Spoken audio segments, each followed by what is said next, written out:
Good morning, everyone.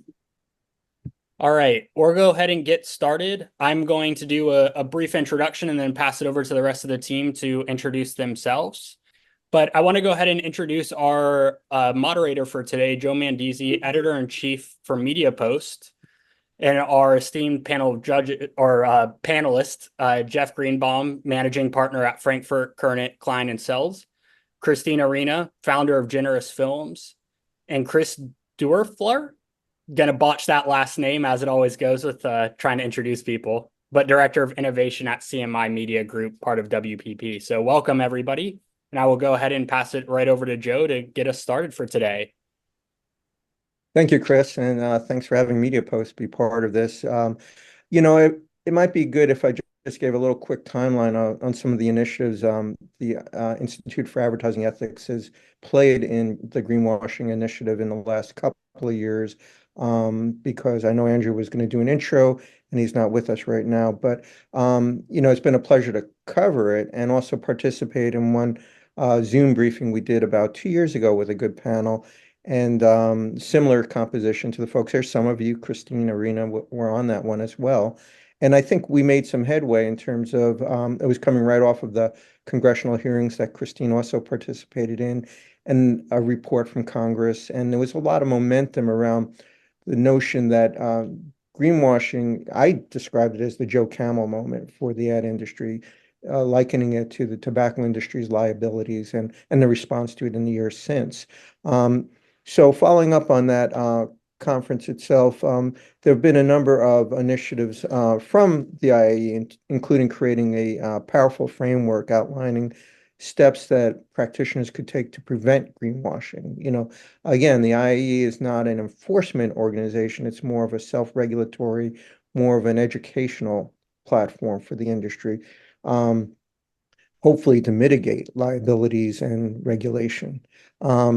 So the next step was in April 2023, where the IE discussed the concept of playing a greenwashing role. Then in February, it expanded into the greenwashing initiative by introducing the Green Shield initiative. And hopefully Andrew will get on a little later and can explain how that works better. And then finally in 2024, in May of this year, it actually created a toolkit which had several elements to it in addition to the Green Shield. So that's like the history leading up to this discussion. And what we've done is we've assembled a great panel. We have an expert on the law governing this industry from Jeff Greenbaum. We have a client-side brand marketing perspective from Kris at Giant. We have Christine, who's been a great advocate, practitioner, but now reformed and running Generous Films and helping to educate the industry. And Kris, who's joining us from CMI Group, who's pinch hitting. But thank you for representing the agency voice in this too. It's all very important. Again, I really admire the IAE's approach to this. It's trying to nudge the industry. What I really want to open with is what's happened materially in the last couple of years to move the ball forward.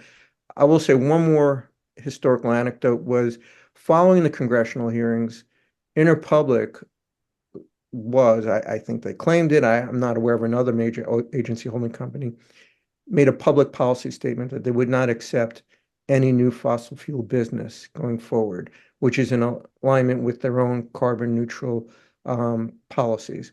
That said, they have retained one of the largest fossil fuel companies, ExxonMobil, which was the subject of the congressional hearings and report.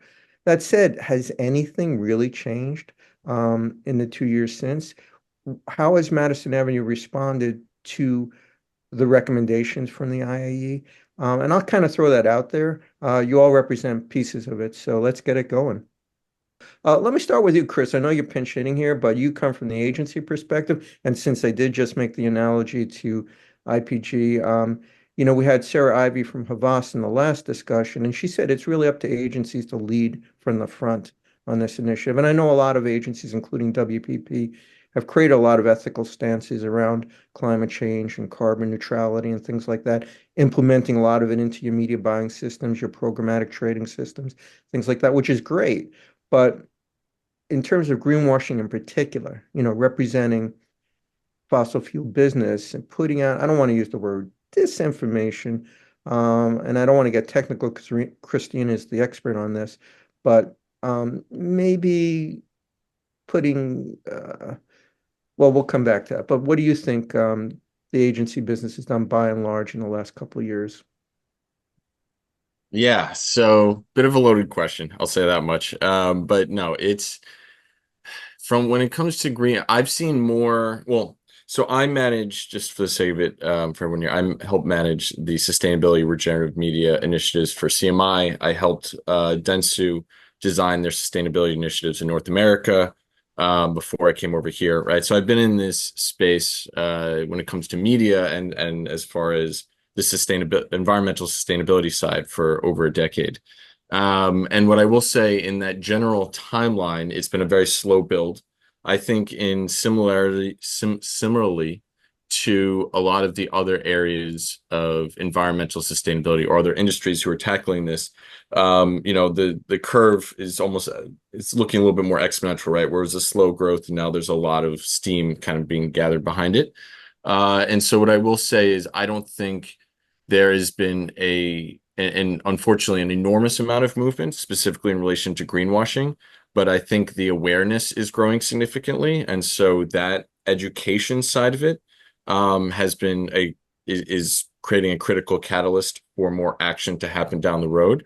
So basically, what I'm getting at is I think there is a lot of opportunity in the industry to take a much stronger stance on greenwashing and how they're combating it, and integrating, work from like clean creatives and purpose disruptors, right? Some of the agencies, particularly in the UK, but also in the US, have started trying to test out some of the trainings that they have and some of the programs they have, right? So that can then be disseminated between the agency employees. But long story short, I think the education is growing, and hopefully that will lead to more action in the future. But there hasn't been too much movement in the past 2 years, and I think that is a big gap that exists today. Okay, well, welcome, Andrew. Hey, Joe. was I, this- I super apologize to you and the audience for that technical error. And I had set up something which might ease the conversation, which was a setting of the stage by a review of what we've been doing in this area of education that Kris just mentioned. If you're up to it, I could share that with the audience and it might provide some perspective for the discussion, or we could do that at the end. Well, why don't we segue into that, and then I'll follow up on the train of thought we started. But yeah, that'd be great to frame where we're coming from. So thank you, Andrew. You're welcome. And again, apologies to the audience for the technical error. So the IAE is on a journey towards normalizing better behavior in the advertising business. And we're addressing the pressing issue today of greenwashing within our industry. Trust matters, whether professional, personal, or market trust. Trust is not a gumball machine. You don't get to twist the handle whenever you want to get a treat. Trust is precious, and it's measurable resource. It's earned and it's not bought, and it has real economic and social dividends for those who achieve it and real costs for those who don't. And today, what we hope to show you is how we have built trust in our practices and how you can too. Since our incorporation in 2021, we have made significant strides. The IAE has certified over 3,000 individuals. These certifications span over 100 companies, 8 universities, and 3 continents.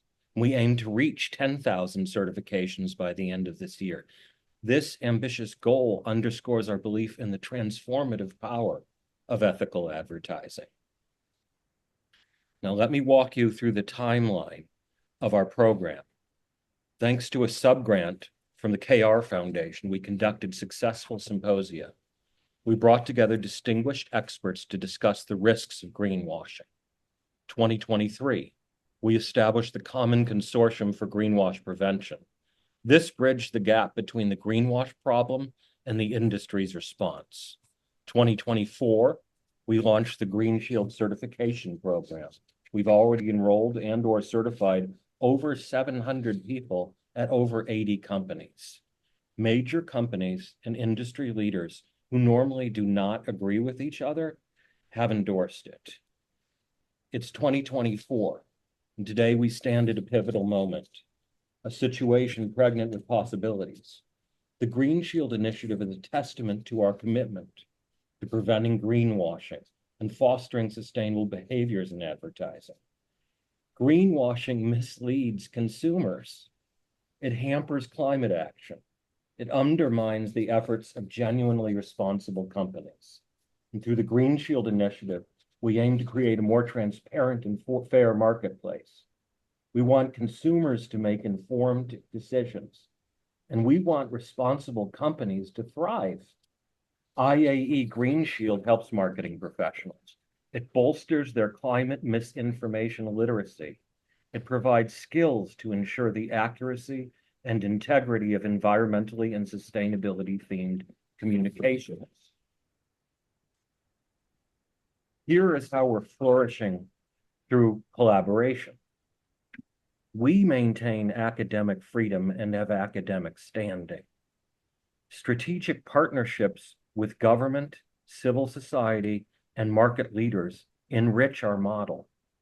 These collaborations enhance efficacy, making our impact on behavior measurable and significant, which I'll get to. Working together, Joe, working together, we're normalizing better behavior in the advertising business. And success stories abound. We have seen incredible penetration into companies which we're extraordinarily grateful for. We have active participation from every important trade association and agency holding company. And these stories highlight the effectiveness of our approach. They show the growing commitment within our industry to uphold the highest ethical standards. And they demonstrate a network effect to our program, which is starting to get exponential. Industry impact. The Green Shield certification is designed to elevate industry standards. It provides professionals with the knowledge and tools to combat greenwashing themselves effectively at the point of decision. And the effectiveness of our Green Shield certification force is underscored by these results. The numbers show that we are educating advertising professionals on ethical practices. The positive feedback and the high satisfaction are a testament to our high quality and effectiveness. We are broadening our focus to encompass the total advertising system. Our initiatives will develop specialized tools and training for lawyers, insurers, and investors. And in addition, we are working with the Alliance for Audited Media in piloting a corporate auditing system, which we welcome pilot partners in. We're embedding ethical practices throughout the operation.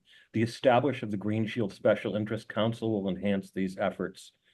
So we're uniting diverse stakeholders to explore and resolve critical challenges. And I would close by saying that ethics are the seed crystals of future legal regimes. The expected positive impacts are significant and far-reaching. There are benefits to individuals like us on the phone, to stakeholders, consumers, and civil society. We can create a more sustainable and equitable marketplace by promoting ethical and environmentally responsible advertising. And responsible companies should and can get an opportunity to compete fairly and enjoy the advantage of consumer shift. So increase climate literacy, envision a culture shift. We cannot wait for government regulation, and IAE's unique platform allows us to create broad-based solutions. My call to action would be for the folks on the phone is, if you're not certified yet, take our free short course today. And if you are certified, get more involved. Help us to develop the next generation tools, the curriculums, the policies, the alliances. And together we'll reduce risk, increase trust, and secure sustainable growth, which is what this is about. And so I salute everyone that's on this call because it shows how important this issue is to people. Back to you, Joe. Thank you, Andrew. That was great. I think you reaffirm the progress that the IAE has made in helping to educate and create an important stamp of approval for people in green practices. As long as you introduce that, I'd like to ask the panelists and yourself, is that enough? And by that, I mean, I've covered the ad industry for half a century now, and the only self-regulatory certification I've seen that had any real teeth to it was the Media Rating Council's accreditation for rating suppliers. And the only reason it had teeth was because without it, advertisers, agencies wouldn't buy media suppliers' ratings. That's actually changed recently for reasons I don't want to digress. It's not relevant to the greenwashing issue. My point is, like, even that is starting to lose its power and enforcement as a self-regulatory tool. So it's nice to have certification, but is it enough to influence behavior in the industry? So I'll throw that out there. I guess I could start taking that one. And I know I just spoke, but happy to start with this one. What I would say is, as far as the industry goes, it's not enough. However, I talked with Andrew about this a fair amount, and it's a pillar of building, that the building that needs to be the reimagining of how advertising is graded, judged, how some of these systems work together. Right. There's a slow evolution happening, I think, particularly in the ethics space as advertising goes. And so, the certification is more about creating, from my standpoint, is on that education side, right? And lifting people up so that they can take more action themselves. But there also needs to be, and maybe this is something to go into what Christine might say, from the legal side, right? There needs to be legal changes, there needs to be policy changes, there needs to be structural changes oftentimes.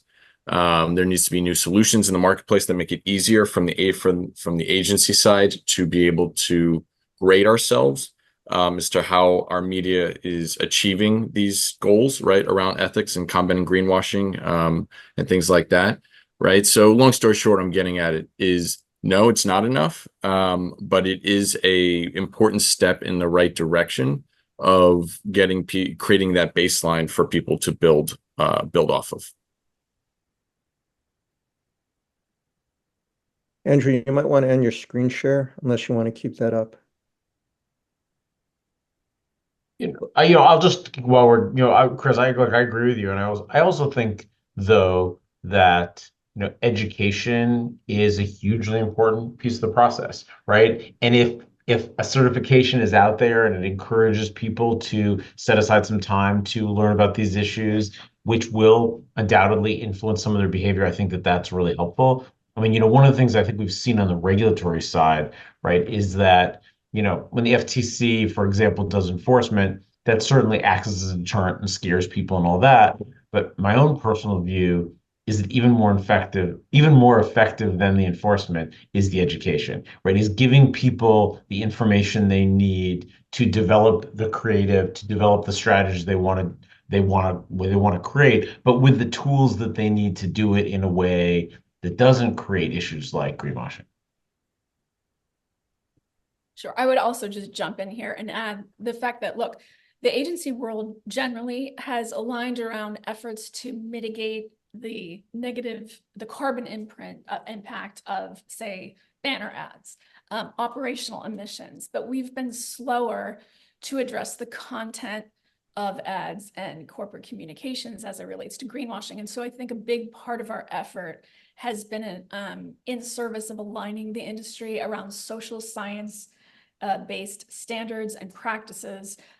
Greenwash is designed, our program, Green Shield, is designed to call the industry's attention to the way greenwash currently manifests in today's ads, dealing with omissions of fact, distortions of fact, and some denial. And that is important to point out because most ad and social platforms do not have the fact-checking mechanisms in place to screen against modern greenwash, which is why it's so pervasive.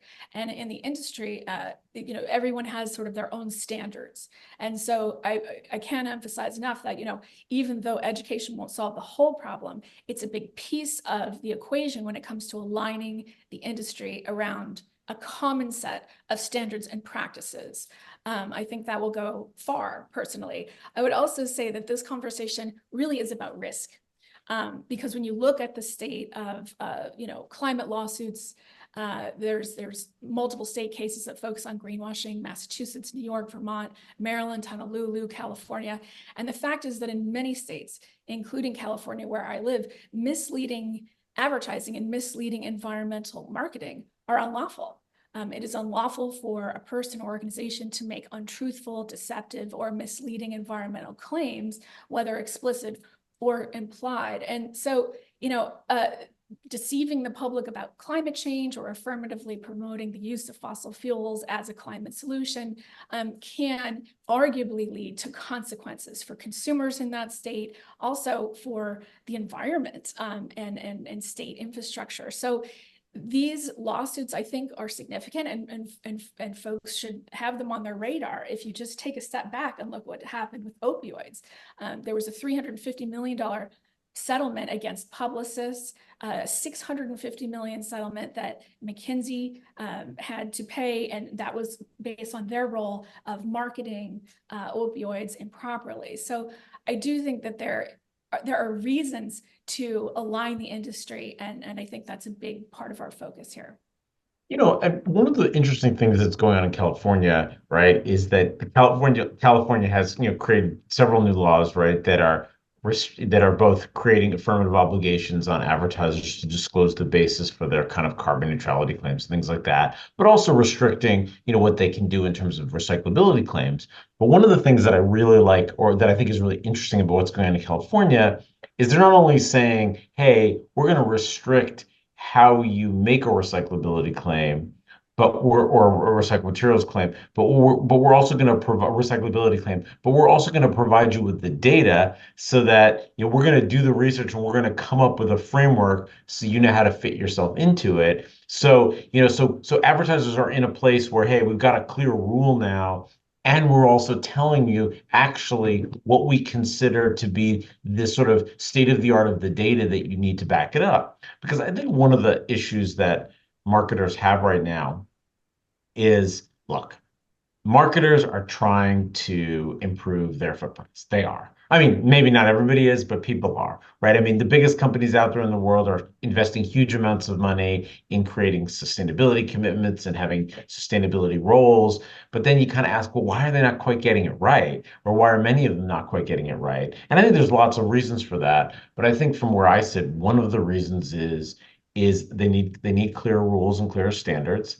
And even these companies with all the money in the world don't have the resources to get sometimes the data that they need to help make these decisions. And so I think that one of the great things that's happening right now with the certification, with some of these laws that are getting passed, with governments trying to create a much more concrete structure, is it's going to give people this kind of framework and much sort of clear rules of the road about what to do. Yeah, and I'll actually. I just got one quick thing to say is, from CMI side, and I think this is fairly true for WPP as a whole and Group M, but, and to your point, Jeff, we're calling this year, 2024, like year of transparency when it comes to sustainability, right? And 2025 is the same. And the big part of that goes along with what you're saying is we have data coming from different sources, different tools that are interpreting data differently. And we don't even have the data to a large extent from what our scope 3 emissions are, right? Which is, as Group M published, is 98% of our emissions, right? So, and 55% comes from our media. And so we don't even have that data really yet. We're starting to gather it. But in order to take action on that, right, we need to have it. It needs to be an accurate picture that's in line with some level of standards that different people are providing the same type of information. And I say that to say, so almost, again, bring it back to the Green Shield, but also say that a key part of it and a key part of what we're discussing here is that education side.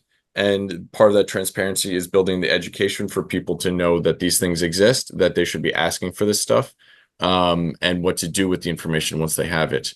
So I think that's just a big growth area for the industry that is happening this year and will probably keep happening next year. I think that's great, but I think it's important to differentiate between footprint and carbon impact and greenwashing.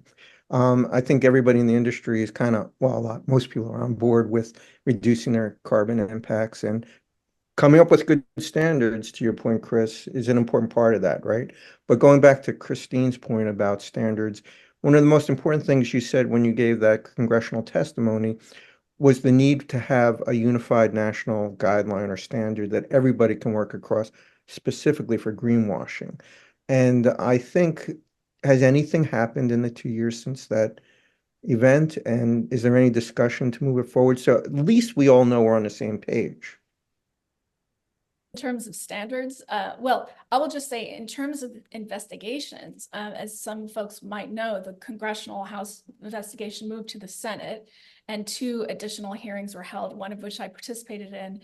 And now, based on the documents we obtained, or they obtained, it is now Senator Whitehouse and Congressman Raskin are asking for Department of Justice to pick up the investigation. So just putting that out there, I think that's significant.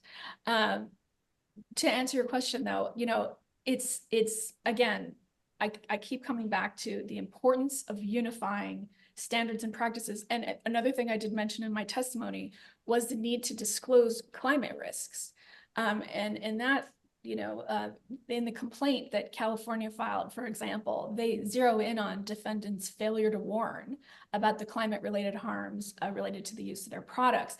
And so we focus on omissions within Green Shield, specifically because we want to encourage corporations, all corporations, regardless of category, to disclose their true climate impacts. If you're going to communicate about sustainability, if you're going to communicate about climate or even a solution that you market, it's very important to give consumers a full view of the company's impact on the environment. And so failure to warn, I think, is another, in addition to the unified standards, is another issue that I would just want to call the industry's attention to. Yeah, I mean, I would say, Joe, in terms of developments, other than some state laws that have been passed, particularly those 2 in California, which are going to be very influential. You also have the review of the green guides, the FTC. The FTC's green guides are essentially the FTC's advisory guidance. They've been around for decades about what the FTC considers would be the types of practices that would violate Section 5 of the FTC Act, which prohibits unfair or deceptive acts or practices. The reviews have been going on for a couple of years now. It's kind of a slow-moving process. It always is. They get thousands and thousands of comments which they have to process and figure out. But I think we're going to see in not very long from now, an update of the green guides, which again are not independently enforceable, but they will serve as a very influential updated view from the FTC about what it believes to be deceptive. So I think that is going to be helpful in terms of moving sort of a uniform view. I mean, one of the problems we have right now is that the green guides are now something like a dozen years old, and the world is very different than it was 12 years ago. We weren't talking about circularity, right? We weren't really even sustainability wasn't being talked about in the same way that it was a dozen years ago. And so I think advertisers are waiting with bated breath for this guidance, and I think it will really be helpful in terms of moving this discussion forward. I will just add, Jeff just made a great point. In terms of moving the guidelines forward, also, we need to look at ad and social platforms, the places where these ads run, Joe, because to Jeff's point, a lot of the climate policies and the fact-checking policies of these organizations hinge on just climate denial. They are outdated. They are not based on the way current greenwash manifests. So if we really want to build traction, I think to the point, Andrew's point of co-regulation, I would like to see us lean on some of those platforms to adopt Green Shield aligned standards. If they do that, again, we can help cut down on the problem. And I think, to Jeff's point, all of us aligning together, the big holding companies, the trade associations across our industry, aligning to higher standards and practices. I really think that will make a bigger impact, and I hope we can beat any kind of regulatory backlash because we all come together and unify around this problem and act proactively. I'd only mention one thing there, which is all of this traction that we got, the 80 companies and all of the major trade associations, happened in 16 weeks. We launched in the beginning of March, really, and that's very quick. And why would that happen? And I think a couple of things. One, there was a vacuum in this issue of greenwashing as opposed to all of the focus, which is deserved on the emissions, but to the exclusion of the greenwashing, the core communication products. Two, 25 attorney generals suing meant people started to realize there was legal risk. And three, most importantly, we didn't make these standards up. We used the existing academic framework, which was written separately with consensus with 17 separate people, and introduced that. It wasn't some sort of currency notion that we came up. It had backing and social science behind it. And with that, we were able to get great cooperators like John Osborne at AdNet Zero, working with Christine Arena, two people who weren't normally working with each other and agreeing. And that type of agreement and solidarity is what's going to get you these kind of standards that have afford some type of protection. And then by making it free, it's really hard to wonder why somebody would not do it. That lowers any barrier to the education. I think just to piggyback on what you're saying, Andrew, too, that like alignment and clarity, right, is super, super critical for how it's implemented into the world, making sure that we're not getting contradicting things. I know that that's something really important as we talk about this from, if one organization is saying, hey, we should implement these practices or this is the way to do it, and then another organization is saying something slightly different, it calls into question the, viability of it all and how do we actually implement something that there's not a clear consensus of. So I do think that co-regulation kind of point is a really critical one as we look at how this is implemented into the real world. So that's fascinating about Christine collaborating with AdNet Zero. And, again, don't want to go down the carbon footprint thing, which is a lot of what AdNet Zero is focused on. But Christine, let me ask you, is there an equivalent for information? Can standards be developed in a scoring system? You talked a little bit about this at Congress for talking about the carbon impact of disinformation from major leading fossil fuel companies' ad spending and PR. Yes, in fact, multiple peer-reviewed studies are in the works looking and quantifying the human health costs of misinformation the same way that disinformation around COVID resulted in an actual death toll, and that was reported in the in various medical journals. I think it was around 350 or 450,000 lives lost due to that disinformation and misinformation. So we know this stuff is harmful to people. And so I think, as soon as those studies are published, Joe, I'll send them to you. Oh, thank you. Well, I just happened to cover some new data from Ipsos yesterday, which has been doing political tracking on top issues among American voters and Americans leading into the election. And the economy is always number one. And actually, threats to democracy is now number two. And you go down the list, and lo and behold, at the bottom is climate change.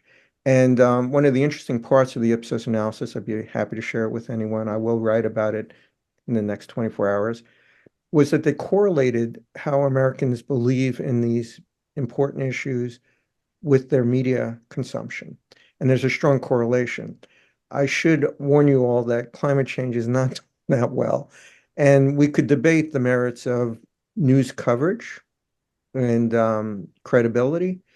One of the things I asked Ipsos is if they ever did it with advertising and PR and other forms of marketing communication. And here's some news. They're actually going to implement a study on that. So we will, in the next month or two, have new data showing what the impact of advertising, PR, some of it greenwashing, some of it good, is having on American voters' perceptions of the most important issues heading into the elections. the point I'm just making there is we're kind of losing the battle with the consumer. It's not an important issue for them. It's nice that we have this self-regulatory movement. It's for the good actors. I think all of those people that you've gotten on board, Andrew, in a very short time are the best people in the industry. How do we influence the bad actors? By removing their social license. I will just jump in there. The good actors coming together and aligning around a unified set of standards actually creates momentum in the market. And I believe that, you know, going forward, when a brand like Procter & Gamble or Microsoft or any number of brands goes to search for an agency, they will want to choose agencies that have aligned with these standards because it helps them. So I actually think this co-regulation can be effective in that way. I will also just say, Joe, that I look at the Ipsos data a little bit differently. I would argue that this statistic, at least somewhat, is reflective of the way climate is covered in mainstream media. And the way climate is covered in mainstream media is at least somewhat impacted by the influence of fossil fuel advertisers, who we know buy more ads against climate content than any other category of advertisers. A recent study from the Center for Investigating Hate showed that Google, on Google's search platform, 50% of the fossil fuel ads running on that platform, and by the way, they're one of the biggest advertisers, run against climate-themed content, so climate search words. That's true across the industry. The Washington Post, Bloomberg, the Financial Times, Politico, The Economist, CNBC, Semaphore, all run sponsored content and heavy ads from this industry, and it's against climate content. So it's disrupting, I would argue, the flow of accurate information. And so I believe this statistic is somewhat reflective of that level of influence. I also think, you know, you have to look at it in the context of, you know, have we set up frameworks and have we given advertisers the tools that they need to develop products that are better for the environment or cause less impact to the environment and to talk about them. And I think that, you know, part of it is we've kind of, you know, what has been America's big solution to the climate crisis over the last 50 years? It's like blue bins. It's like recycling plastic bottles. It's like, well, it's okay to buy single-use plastics because you put them in the recycling bin and they are going to kind of solve the climate crisis. And I think that, you know, part of what we need to do is, you know, both ask the questions of what are the things that are going to move the needle, but then really give marketers clear tools about how to do it, because I think that they want to do it and I think that they want to do good, but it's very, very hard to do it when you don't have clear rules. I mean, I look at all these advertisers out there right now they want to talk about the recyclability of their products, just to pick a simple one, right? But if you don't have clear data out there about, you know, whether the products are recyclable fairly universally, if there's all types of plastics that aren't recyclable, if you go through a recycling process but they don't turn out to be, ultimately they get recycled. Like, we're creating all of these barriers. And so I think that if we start to create some more rules, more structures, it's going to take investment on the part of the government, right? And we're going to have to do things that allow marketers to do the things we want them to do in a way that encourages it. Because one of the concerns that I really have is, you know, we know that we need companies to do more and to do a lot and to make changes.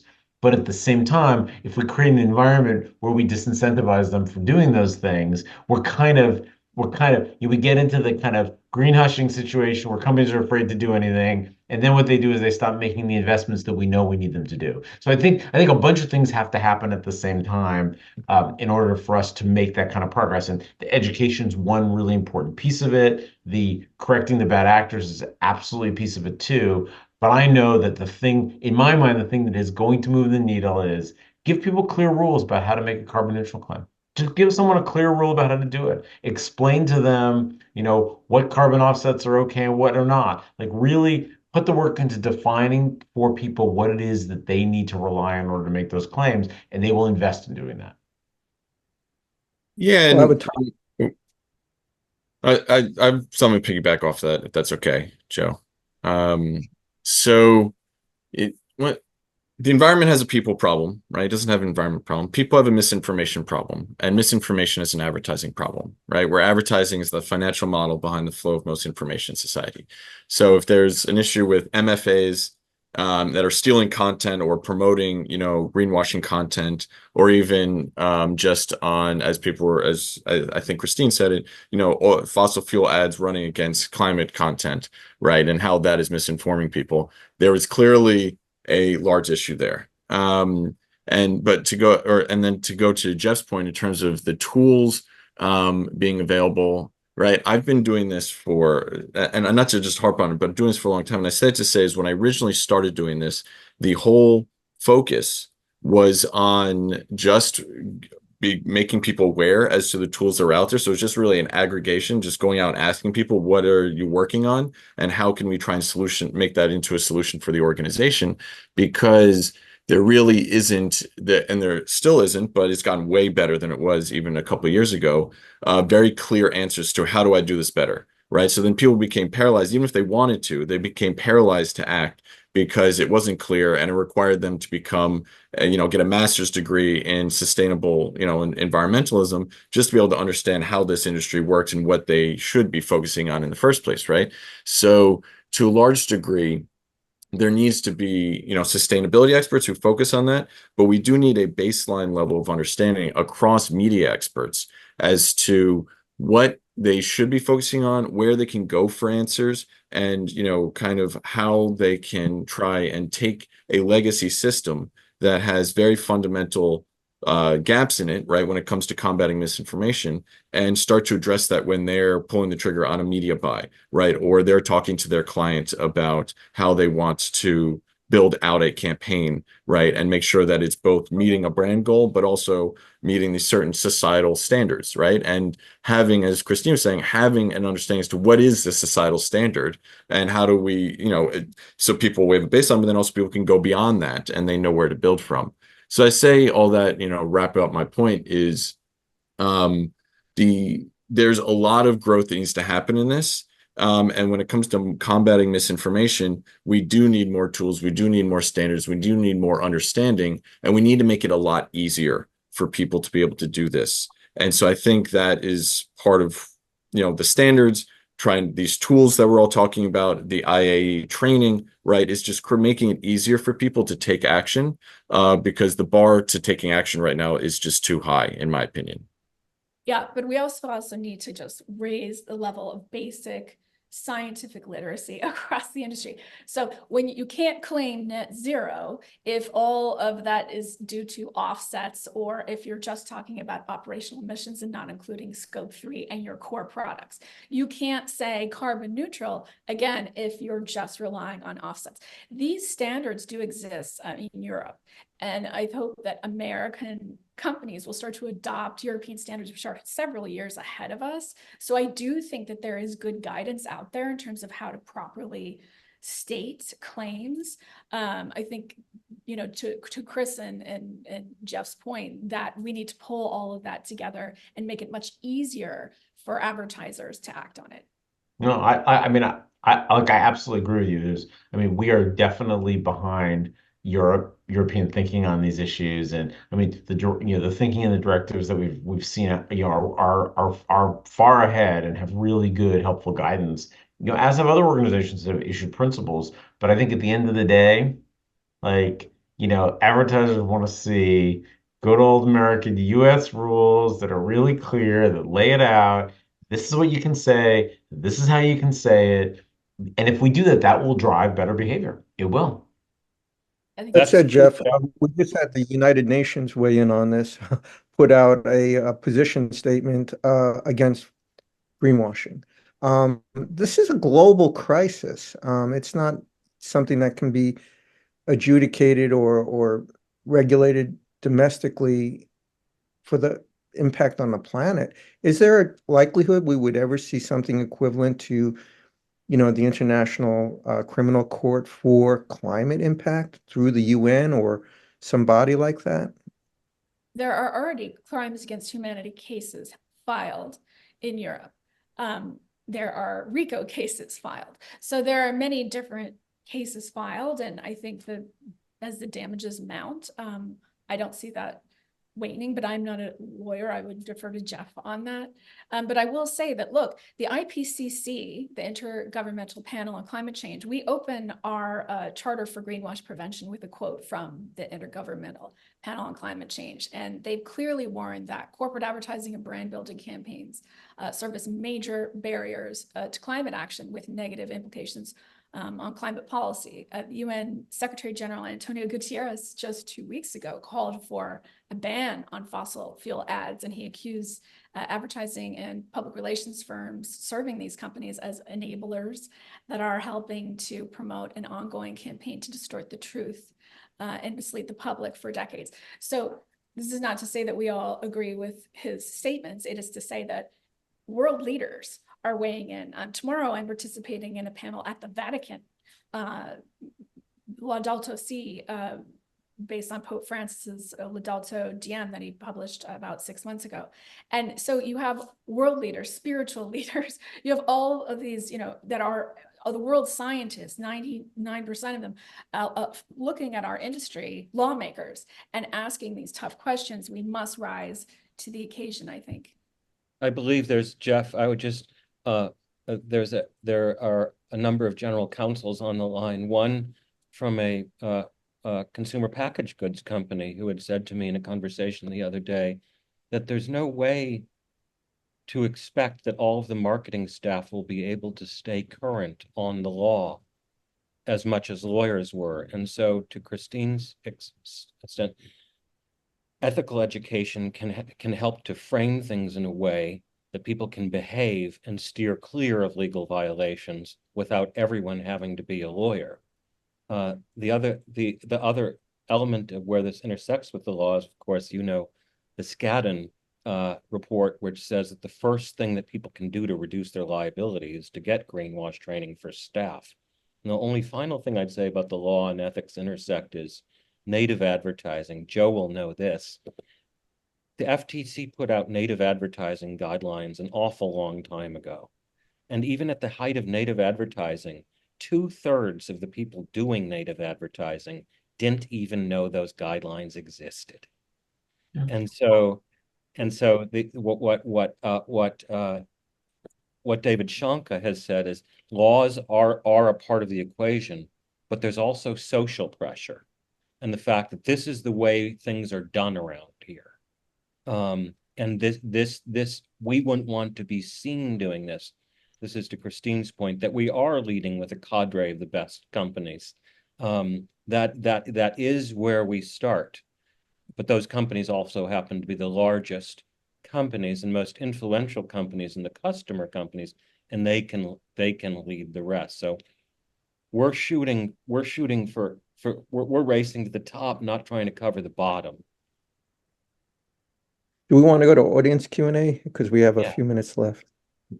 We're doing this via the raise your hand. So if you have any, there's already a few in there. Jimmy asked a really great question, which I've been thinking about, which is the rush to AI. We have a column today you should read it about the next big thing. Generative AI in particular generates a lot of carbon because it's constantly searching the entire store of human knowledge every time somebody makes a query or a prompt. There are simpler, thinner ways to utilize AI in particular, but are we going down a new slippery slope with AI?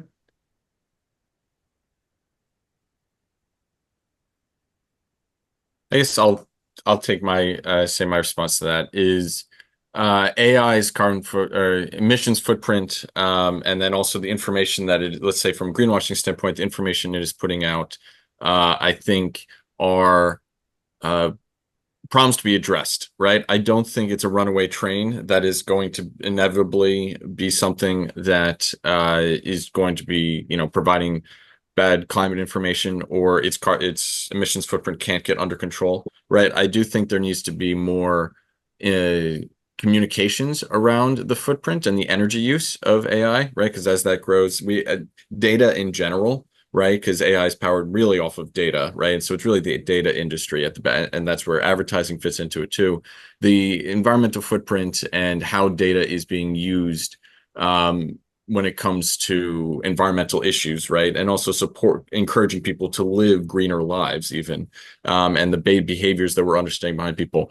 Long story short, all of that is a pressing issue that needs to be addressed, but I don't think so yes, it is a growing problem, but it's something that I think people, as they become more aware of, will ideally address, and more regulation and such will need to come out around it. Also, I don't know. I mean, I'm not sure that I mean, look, society's going to evolve. Things are going to happen. Technology is going to change. Like that's what we want, and that's inevitable. And so I'm not sure that the finger pointing itself is that useful. I think instead it's about what do we want companies to do, and what are the standards that we expect of companies that do have impact on the environment. In other words, do they have alternatives, right? I mean, if you have a fuel powered car, right, you know that there's a better alternative, and we want to encourage that. But it's not going to work unless we build an infrastructure to allow people to get where they need to go. And I think the same thing for companies that are massive users of power and other resources. We have to, as a from a government perspective, and from a society, we have to sort of explain what our expectations are of companies to do that. Is there a better alternative? Should they be looking for a better alternative? What are the ways in which to offset your impacts in the environment? Is the harm that you're causing worth the benefits? I mean, these are all important questions we have to ask, but I do think some of it is about it's not just pointing at the problem, it's also saying, and now here are the tools that we've provided and the infrastructure that we've provided to allow you to actually address those problems. Elliot Long asks, is there an industry that is more prone to engage in deceptive greenwashing than others? Let's put aside the fossil fuel industry. That's a great question. Yes, data shows. So the highest carbon industries spent the most on greenwashing, and with an analysis of their ads, they also chalk up the most infractions. So that would be aviation, automotive. So it's interesting that Jeff just brought out that point about consumer choice, because I could go off on that, because you see those same industries very heavily investing in lobbying to obstruct climate action that would have allowed those infrastructure investments to occur in the first place. But keeping this point where it needs to be, the highest carbon industries do tend to invest the most in climate obstruction activities, and greenwashing is simply one of those. Jeff Richards makes the point that education, including events like this, helps make potential violators aware that they're being watched. And might that be a self-regulatory approach in itself by just having these conversations? Absolutely. I think that the cases are extraordinarily influential. I mean, the fossil fuel cases around the country, I think, were a big wake-up call, not only to fossil fuel companies, but to advertisers generally, which is, because these fossil fuel cases are, yes, they're about them, but they're also about this idea of how do you talk about the things that you're doing that are good in the context of who you are as a company. And that's really, I mean, that's a really important issue to focus on, because that is not how we've evaluated advertising in the past, right?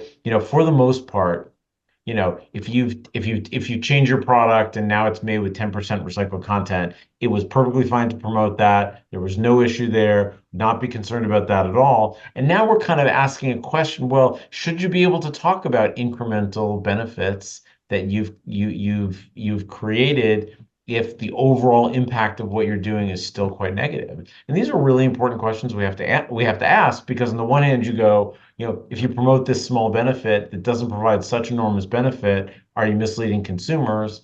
But then from a societal perspective, do we want to disincentivize companies from taking the incremental steps at all? And those are important questions we have to answer.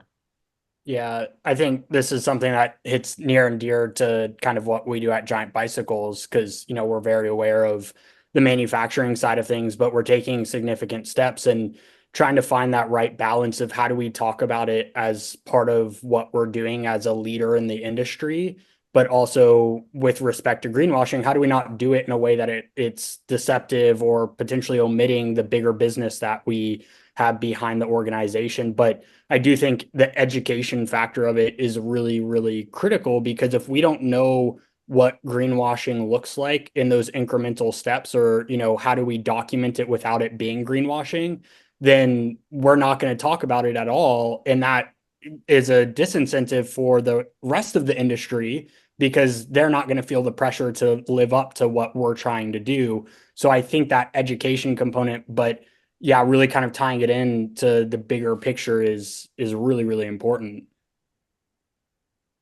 Well, I think we're almost out of time. Andrew, do you have any sum up thoughts that you'd like to throw out there? Or I'll give you a couple of my reporter's notebook points, but I think we have 2 minutes, maybe 1 minute to leave an end note here. I would love to hear your reporter's notebook. Yeah, my reporter's notebook is 2 or 3 big takeaways. One is this is at this stage really about risk mitigation for the industry practitioners to learn so that they don't step into some unsavory territory and avoid problems in the future. I think we mentioned that litigation and regulatory actions are increasing. But that, again, that's for the good actors. And the questions are really about how do we influence the bad actors?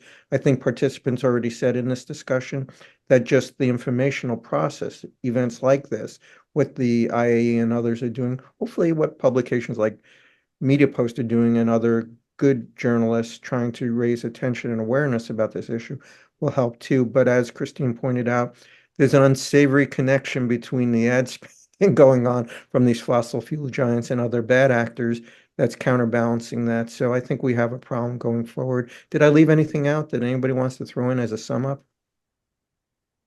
Joe, thank you so much. I only wish I could have introduced all of these great panelists and you, who are the conscience and institutional memory of the industry. So thanks for your patience, and everyone on the line, thanks for taking the time to pay attention and be interested in this. And we're always open for comments. To be in touch, please call. You'll always get a smile on the other end of the telephone. Well, thank you for what you do, Andrew. Keep up the great work, Thank and you. all of the rest of you. Bye-bye. Thanks, Joe. Thanks, everyone. Thanks, everyone. Thank you.